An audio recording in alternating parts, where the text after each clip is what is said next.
Welcome, filmmakers, fans, and friends to Indie Cinema Showcase. I'm your host, John Theisen. Now, each episode, my cinephile friend Tim Anderson and I will be here to bring you the best and brightest of local independent cinema. Each show will highlight a specific aspect of independent filmmaking, be that an actual genre, the role of a certain key crew member, or various outlets or resources for filmmakers to utilize in their productions. We'll then discuss the ins and outs of these topics with our industry guests while also spotlighting some Florida-made films that are great examples of our subject matter. Today's show topic will be focused on music videos and their place in filmmaking as well as in the current music industry. Later in the program, we'll be joined by music video alumni Steven Shea to share some of his insights with us. All right, gang, let's get things rolling with three very diverse music videos that showcase different visual and musical styles. These videos come from some of Florida's finest directors in the genres. We hope you enjoy.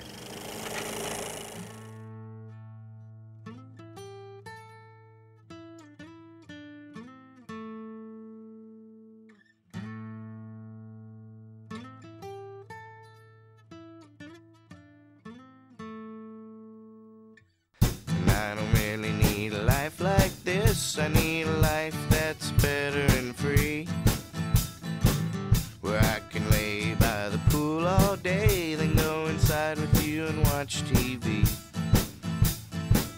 And I don't really need a girl like you, because you're way too hard on me. You try your hardest not to give me what I want, and you're always lying to me. I don't want you in my heart, I just want you in my bed. I just want you in my arms, I don't want you in my head. I've known you quite a while now, and I still can't remember your face, because the picture's so beautiful, the memory takes up too much space. I still remember your soft, wet kiss, and I remember how your skin feels. And you can walk right out of my life if you're not ready for something real. Girl, I don't want you in my heart, I just want you in my bed. I just want you in my arms, I don't want you in my head. I don't want you in my heart, 'cause you've hurt me way too much. I don't want you in my head, 'cause you're clouding up my thoughts.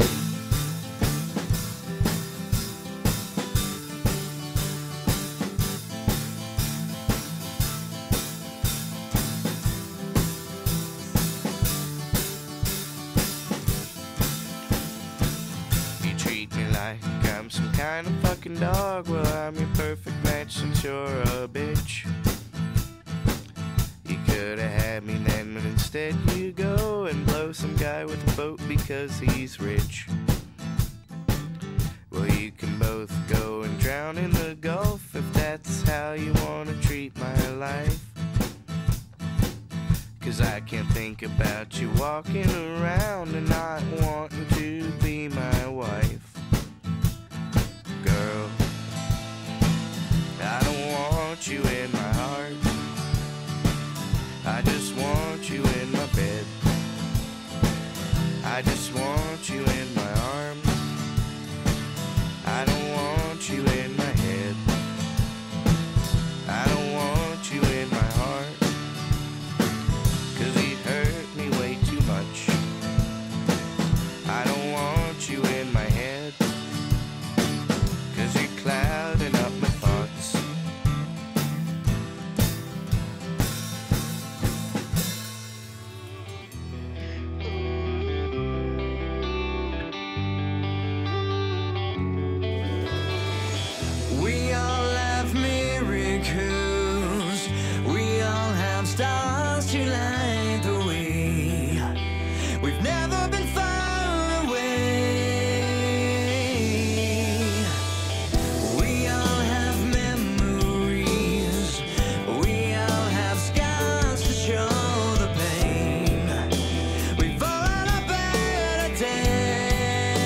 so much left to go through. Oh, but will you be there? Do you really want to live forever?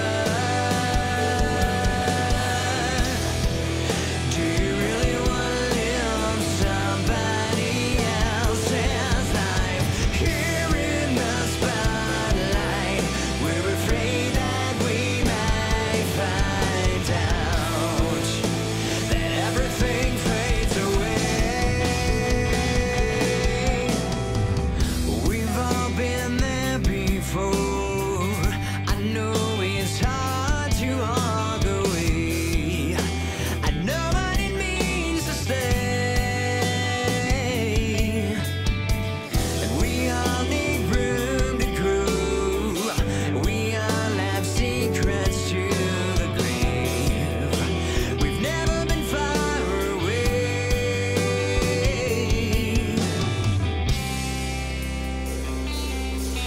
When there's so much left to show you. Oh, why are you so scared? Do you really want to live forever? Do you really want to live somebody else's life? Here in the spotlight, we're afraid that we might find out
Okay, that was Bedhead by Sterling Schroeder, directed by David Bermejo. Live Forever by Exit the Ride, directed by Adam Arnali, and 222 by The Cryptids, directed by Steven Shea. Now, each show, we like to give our thoughts from the popcorn gallery and offer feedback about the films we just showcased, so you know we can give our audiences something to disagree with. Well, John, what did you think of the videos we just saw?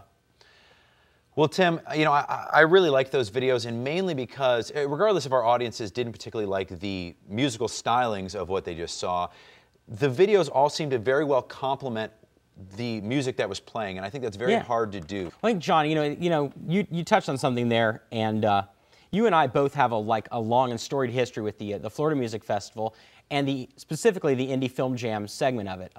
You programmed it, and I was a juror for many years. Sure. The music video, you don't necessarily have to like the music that exists, but it should in some way reflect the band. It should reflect the band's taste. It should complement what they're trying to get across. And I think really everybody did here. Sterling's video for Bedhead is, like you said, it's very stripped down. It's just him, and you get a vibe of that singer-songwriter vibe from it. Sure. Where Arnali's video at Exit the Ride is, the song Live Forever, but really the lyrics of the song are about how would you want to live forever if forever was terrible all the time. And he's taken that kind of, Van Halen right now aspect of putting a few messages onto the screen to kind of punctuate what's going on there. Cryptids being a horror punk band, and we'll have Steven Shea on later to talk about that video specifically, it's a horror video. It's a scary video. And it's an excellent video as well. I also think the different production values of each, and I think it shows the audience and the filmmakers that are watching the show how you can really do a lot with very little. Now, the first video, the Bedhead video, directed by David Bermejo, that was actually shot in the back of Austin Coffee and Film. I thought I recognized that. And, I mean, really, I've heard him tell the story about it, that really, him and Sterling were out there, and it was kind of like whatever was around, they were able to shoot. Yeah. And because of his rack focus and his approach to it, it was one day with, one guy with one camera and Sterling. Luckily, Sterling doesn't have a big band, so it was just him in the video. Yeah. But they were able to knock that out in one day.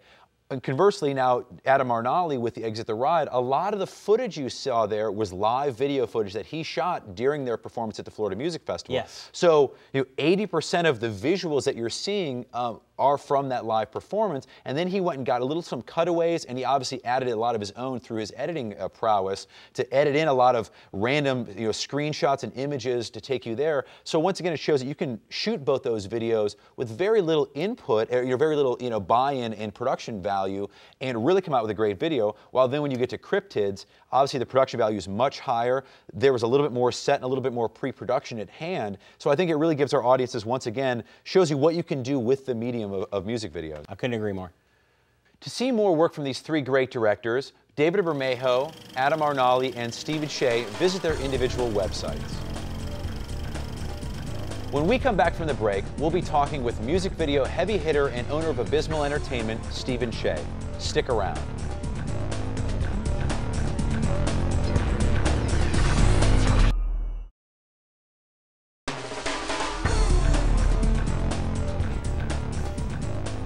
Welcome back. Since on ICS we want to do more than just show moving pictures to our audiences, on this episode's Industry Insight segment, we're very excited to have with us President of Abysmal Entertainment and Head of Multimedia for the Florida Music Festival, Steven Shea. Thanks for being here with us, Steven. Thanks for having me.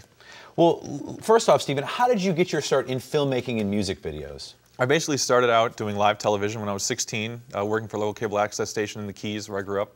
And from that went up here to go to UCF and just started doing more short films and eventually music videos, and then started a production company and started going more corporate and doing industrials and commercials and feature films and things like that. Now you're king of the world, right? Working on it. Well, Steven, we just finished watching the music video you shot for Cryptids 222. Tell us a little bit about that video and the equipment specifically that you used to shoot it on. We shot it with a Canon 5D Mark II, with the new digital SLR cameras that shoots full 1080p video. And basically the video came about because we had a short film called 222 that we did that's doing very, very well internationally in film festivals and getting some accolades and things. And basically our score composer has the band Cryptids, Rob Ryder. And they're a horror punk band, so it kind of fit perfectly with the whole theme of the movie, which is a horror short. And so we came across the idea of doing this to kind of test out the new camera equipment and see how the cameras worked and everything. And so wrote the short little video and went out and had fun with the band and did kind of a cool horror theme to it and came out pretty crazy. No, it's a great video. It looks great too. Thanks. Now, Steven, since you have done so many short and feature narrative films, how do you think shooting a music video is different than shooting a narrative film? Really, in my mind, a music video is a narrative film, just put to music with no dialogue, which makes it easy because then you deal with less audio problems. And you still want to have some kind of narrative usually. I mean, some bands will have just performance footage, which I'm not personally a huge fan of because, here's what our band looks like. Well, it's like, hey, come to our concert and see what our band looks like. But with short narratives, then it kind of gets a little bit more story out of it. You can express the video a little bit better, personify some of the ideas in the song that they have, visually, and kind of get that stuck in people's minds. So when they start hearing the song, they see those visuals again, and it helps a lasting experience. Sure. What's the kind of process that you go through either with the band or without the band in terms of determining what the music video is going to be about, and the flavor that you're going to kind of go and present?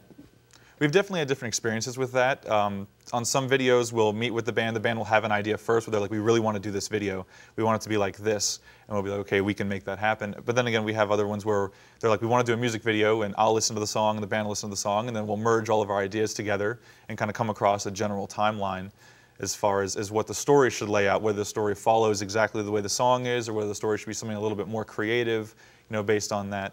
But it's always a group process. You want to work together and make sure everyone's on the same page and get what the band needs as well as what you want creatively. Sure. Now, do you think, especially because you mentioned the sound dynamic, we always talked, we've mentioned on previous episodes, sound really can make or break a narrative film. I don't care how good it looks. If you can't hear the sound, you really can't enjoy it. Do you think a music video is a good jumping off point for an up-and-coming independent filmmaker? Absolutely. A music video is a great jumping off point. Basically, all you are doing is you're painting a picture with visuals, so it's a great experiment on how to focus on getting your visuals to look the way you want, get your editing skills down, and then later on you can start building with short films into audio and other effects like that. Sure. I think especially with you're talking about editing to the beats of the thing. There's a lot more going on there. So even if you don't have the audio, it's still an experiment or a technical experiment with editing. Actually, speaking of showcasing bands, which John touched on earlier, you handle the multimedia for the Florida Music Festival. Tell us a little bit about what you do there and some of your experiences so far dealing with that. Basically, the Florida Music Festival is a huge event in downtown Orlando. We have 250 bands over 15 venues over the course of 4 days. And what we do is we bring in multimedia crews, camera operators, and photographers, and we try to cover the entire festival. We've had in years past like a big crane on Wall Street. We have camera guys running around, grabbing different footage here or there. And live performance footage, as opposed to music videos, is also really important because then it can show people that aren't at your concerts and things what this band's capable of live. So it's also great to have those kind of elements too with your videos. But I do think that you have the perfect inroad with all these bands because you're there, shooting their live videos, and you get basically exposing yourself to 250 plus bands, some signed, some unsigned. But I mean, that's a great kind of inroad for you to do more and more music videos because you're kind of just you're already there. Your people are there, and if you did a good job there, you're going to take it to the next level. Absolutely, and music festivals are a great way if you're looking to do music videos to promote yourselves to bands. Go out to these independent shows. Give them your business cards and see what you can do because every band's looking for more exposure. Every band wants multimedia behind their stuff, especially in today's age. They want something that can go straight to a cell phone that people can pick up and look at immediately. And actually, speaking of that, you just finished what I would consider to be an epic video shoot for a local band, Empyrean. That's really going to be a promotional item used for the band for booking their upcoming tour. Right, we did a video for them, which is basically, we tried to make it extremely large. It was a 6-day shoot, 2 states. We shot in mountains, we shot in the ocean, we shot all over the place, so that basically we can put this video on, and a label can look at that and be like, wow, they really accomplished a lot with nothing. Sure. And that's really going to be a great selling point for that band, and that's available online now. Steven, lastly, and just to wrap it up, what advice could you give to the up-and-coming independent filmmakers that want to kind of make their way more into the music video realm? Definitely get out there, meet the bands, put your work out because there's hundreds and thousands of bands that are looking to get music videos made. And it's one of those things that most bands have absolutely no earthly way of doing that I've found. So basically, if you want to get into that market, do as much as you can and then start legitimizing yourself, incorporate yourself and start making it a real business because you can make money off it. I mean, there are ways to make money once you build up to that level. But keep on keeping on. Well, thank you so much, Steven, for being with us. I mean, we've known you for many years, and you're going great places, so keep up the good work. Thanks. To find out more about Steven Shea and his upcoming projects and ventures, visit his website at abysmal with 2 S's.com. Now, since we're not just here to listen to ourselves talk, we're going to try to impart some wisdom with our Fun Facts segment presented by GreenRoomOrlando.com. These facts are sent to us from the wild world of the internet. This episode's question is from Doug. Dear ICS, I want to incorporate some licensed music into my film production, but I don't want to get in any legal trouble with the band or the record company. Is there a way I can get rights to use music without having to track down the artists themselves? Thanks for your help, Doug. Well, Doug, I can definitely see what your problem is. I mean, I think it's going to be an issue if you want to track down, you know, Mariah Carey and get her on the phone and ask her if you can use her song in your movie. Sure. Specifically, the two things that you need to do is you need to get a hold of either BMI.com or ASCAP.com, or look on the back of the CD and see if you can find out who the contact at the record label is. It's not unheard of, and it's not maybe always unnecessarily or prohibitively expensive to license music, especially if you're specifically going to license the film for, say, a film festival run or, you know, something of that nature, or if you're doing a student project. A lot of times licensing for that can be free or very minimalistic, sure. And then if you sell the movie, obviously, then they're going to charge you more money to pick it up. It's vital that you know your rights before you approach a publisher, though, because you need not only a sync license, but a master license, and you may need that from the songwriter, the label, and the artist, wow. Depending on who owns, controls, wrote the song or whatnot, and how you're planning on doing it. If it's going to go television, theatrical, non-theatrical, I mean, all of these can be, you know, pretty good. But John actually, you know, I'm going to throw it to John, because John's actually got a great alternative for you. Well, to your point, normally people don't have issues with licensing if you're not making money. That's right. But as soon as you start to make money, all the people come out of the woodwork and try to go that other way. Yeah, everybody wants money when you make money. It's hard to, you know, charge the guy $100,000 to use your song if his budget is $6. Right, and you played at one local regional film festival. That's right. My workaround is to say, you know, be damned with major artists, and you know, and no matter where you live, Podunk, Montana, or Wyoming, or Central Florida, there are a lot of local bands that are hungry to get their music in your film.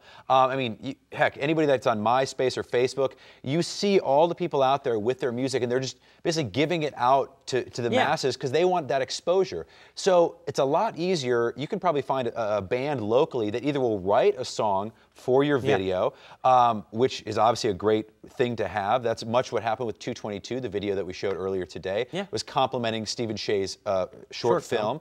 But if you do that, those guys are going to be able to write the, you know, they're normally unsigned. They're going to be able to write the rights to you. They're going to be able to let you use it, and you're dealing directly with the band. So to Doug's point, you have the artist right there, and you just have to find the ones that are going to work for you. Absolutely. If you want to be part of our Fun Facts segment, you can submit your questions by visiting the ICS link on GreenRoomOrlando.com. And if you ask us a question we can't answer, we're going to Google it, much like we did today. Now, it's time for my favorite segment of the show, Films to See Before You Die. Are you looking for something a bit off the beaten track to check out late night? Well, each episode, Tim and I try to pick a few DVDs that might have slipped past your radar, but films that we think you absolutely need to feast your eyes on. So, Tim, what did you bring for our audiences today?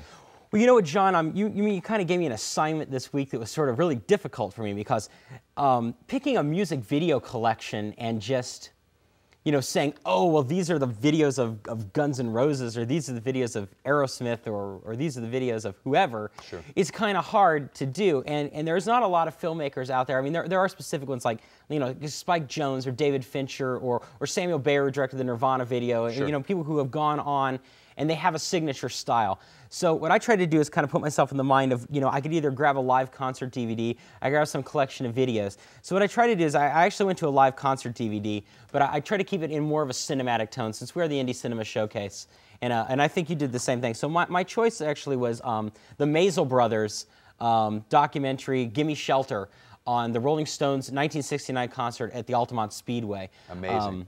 It's an incredible document of time and place, but more importantly than anything else, and the Maisels had no idea when they were filming this concert video that that concert is really considered almost the end of the hippie generation, the 60s, the death of the 60s. Sure. The film that I picked, which is actually, you know, if you haven't seen it by now, what's wrong with you? But this is really, I mean, I could have picked a lot of concert documentaries or a lot of concert films, or like you're talking about, but really, I was personally thinking to myself, it all goes back to this one for me. This is The Last Waltz by Martin Scorsese. It really documents the last live performance of the band. What band? No, the band. And they play with people like Neil Diamond, Eric Clapton, Van Morrison, Bob Dylan, who obviously they had an earlier career with. The whole film is obviously Martin Scorsese. We all know Martin Scorsese. For him to do something of this caliber, all shot on 35mm film. I mean, it is just, I would say it's almost a spiritual experience to sit home and watch this. It's just absolutely amazing, and I think everybody should see it, because for me, everything, be it Gimme Shelter or anything else, is kind of a throwback to something like this, Last Waltz. A lot of it started in the concert film genre, really, with this kind of film. And to have a filmmaker like Martin Scorsese lend his name and take on such a project, obviously you know it's done very, very well. No, and there's been a lot of great concert films over the years that have had film directors that have come in behind them and done them. The Jonathan Demme shot the Talking Heads concert film, but really, when you're talking about the definitive concert film, you are talking about Martin Scorsese's The Last Waltz. And that's why I think it's a film you should see before you die. Absolutely. Well, that's all, folks. We want to thank all of you out there in TV land for joining us.